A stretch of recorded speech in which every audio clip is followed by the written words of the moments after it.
दोस्तों आज की ये वीडियो बहुत ही ट्रेंडिंग वीडियो है, बहुत ही मोटिवेशन वीडियो है। इस वीडियो को आप लाइक करें और अपने दोस्तों के बीच शेयर करें ताकि सबको एक अच्छी जानकारी मिल सके। पूरे देश में जो ट्रेंडिंग चल रहा था अर्चना तिवारी का क्या हुआ।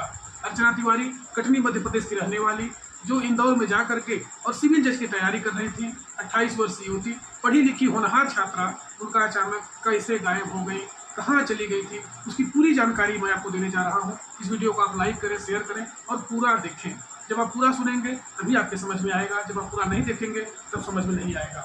बहुत ही ट्रेंडिंग वीडियो है, एकदम सरल शब्दों में, एकदम आसान शब्दों में बताने जा रहा हूँ कि एक पेशे से वकील होनहार युवती 28 वर्ष की उम्र, जो पढ़ने में बहुत ही होनहार थी, मेहनती थी, जो इंदौर में रह करके सिविल जज की तैयारी कर रही थी और वह रक्षाबंधन के उपलक्ष्य में 7 अगस्त को अपने घर के लिए चलती हैं और वहाँ हॉस्टल में रजिस्टर में एंट्री करती हैं कि मैं 7 अगस्त को जा रही हूँ और 17 अगस्त को वापस आ जाऊँगी। 10 दिन की मुझे छुट्टी लेकर के वहाँ से निकलती हैं। लेकिन अचानक ट्रेन में बैठ करके जब वो B3 कोच में आती हैं, रास्ते में नर्मदापुरम भोपाल के पास उनका लोकेशन अचानक गायब हो जाता है। मोबाइल स्विच ऑफ हो जाता है, वो बाथरूम जाती हैं। इसके बाद फिर उनका कोई पता नहीं चला। सामान उनका मिला, सामान में राखियाँ, कुछ मिठाइयाँ, उनके कपड़े थे, लेकिन अर्चना तिवारी का कोई पता नहीं चला।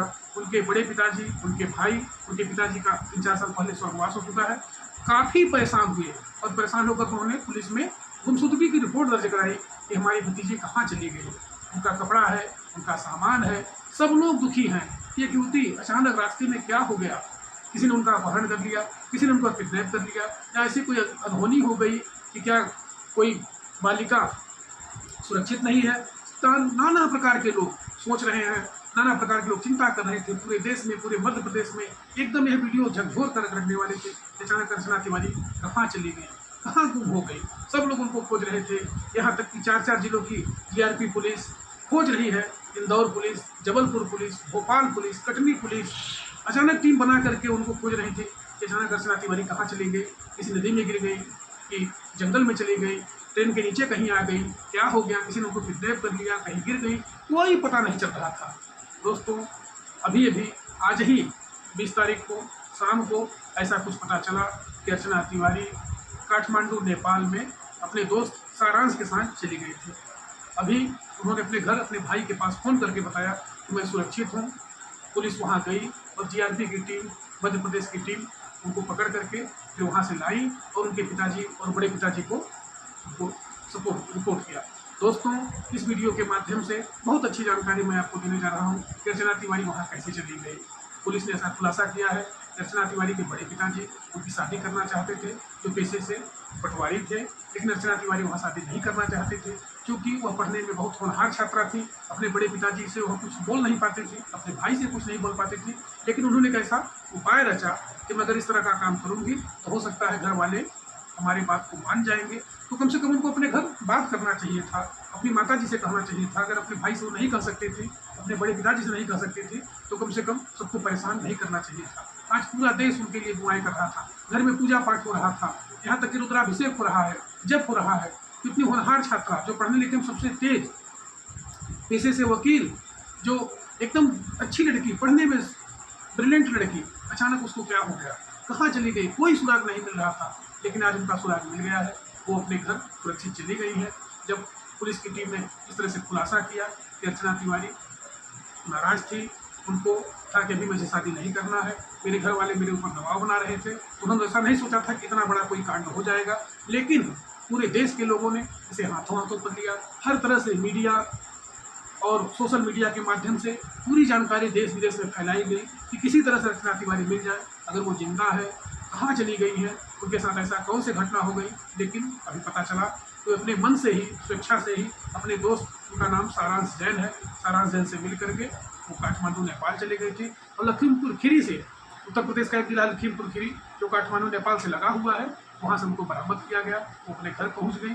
लेकिन प्रश्न यही उठता है, इस तरह से उन्होंने कांड क्यों किया। उन्हें अपने घर से बताना चाहिए था, अपनी माँ से बात करना चाहिए। अगर अपने भाई से वो बात नहीं कर सकती थी, अपने बड़े पापा से बात नहीं कर सकती थी, तो कम से कम अपने भाई को बताना चाहिए था, भैया मुझे शादी नहीं करनी है, या मेरा पसंद कोई और है। इस तरह से अगर आप लोग ज़बरदस्ती करेंगे तो मैं शादी बिल्कुल नहीं करूँगी। इसलिए उनकी माता जी एकदम रो रही थी, उनके भाई साहब बहुत परेशान थे, उनके बड़े पिताजी बहुत परेशान थे। सब लोग दुआएं कर रहे थे कि किसी तरह से अर्चना का कुछ पता चल जाए, अर्चना का कुछ पता चल जाए। लेकिन अर्चना सकुशल हैं, लेकिन कम से कम इतनी परेशान उनको नहीं करना चाहिए था।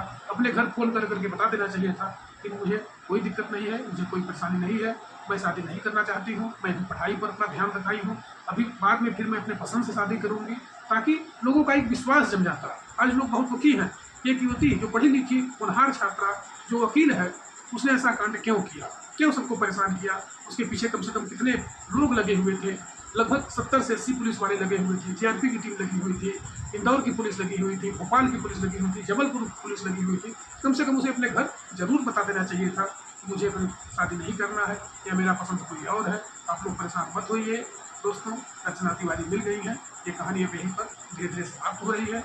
इसलिए इस वीडियो के माध्यम से सारे मीडिया कर्मी, सारे सोशल मीडिया के लोग, सारे पुलिस वाले, जो भी लोग उनके शुभचिंतक थे, वो लोग काफ़ी अब राहत की सांस ले रहे हैं कि हम लोगों ने ऐसा प्रयास किया, ऐसा चलाया, इसके माध्यम से रचना तिवारी मिल गई और देश में अब एक खुशी का माहौल बना हुआ है कि किसी प्रकार से ज़बरदस्ती उनको नहीं करना चाहिए था। उनको कम से कम घर अपने फ़ोन कर देना चाहिए था, ताकि आगे कितनी दिक्कत न हुई होती। कितनी परेशानी हुई, कितनी पुलिस वाले, कितने सामाजिक कार्यकर्ता, सब लोग पूजा पाठ जब अनुष्ठान कर रहे थे कि होनहार छात्रा मिल जाए, अगर उसे किसी प्रकार का कोई दिक्कत है तो कम से कम वो फ़ोन करके बता दे कहाँ चली गई है। लेकिन रचना तिवारी अब मिल गई है, अपने घर सकुशल चली गई है। उनके बड़े पिताजी बहुत खुश हैं, उनके भाई लोग खुश हैं, उनके शुभचिंतक लोग खुश हैं कि कम से कम रचना तिवारी मिल गई। अगर कोई दिक्कत की बात होती तो ज़रूर बता दें। इस वीडियो को आप लाइक करें, शेयर करें और हमारे चैनल को सब्सक्राइब करें, क्योंकि दोस्तों मैं इसी तरह की वीडियो बनाता रहता हूँ। इस वीडियो को आप ज़रूर अपने दोस्तों के बीच शेयर करें ताकि एक अच्छी जानकारी सबको मिल सके। इस वीडियो को अभी तक आप देख रहे हैं, इसके लिए दिल से धन्यवाद।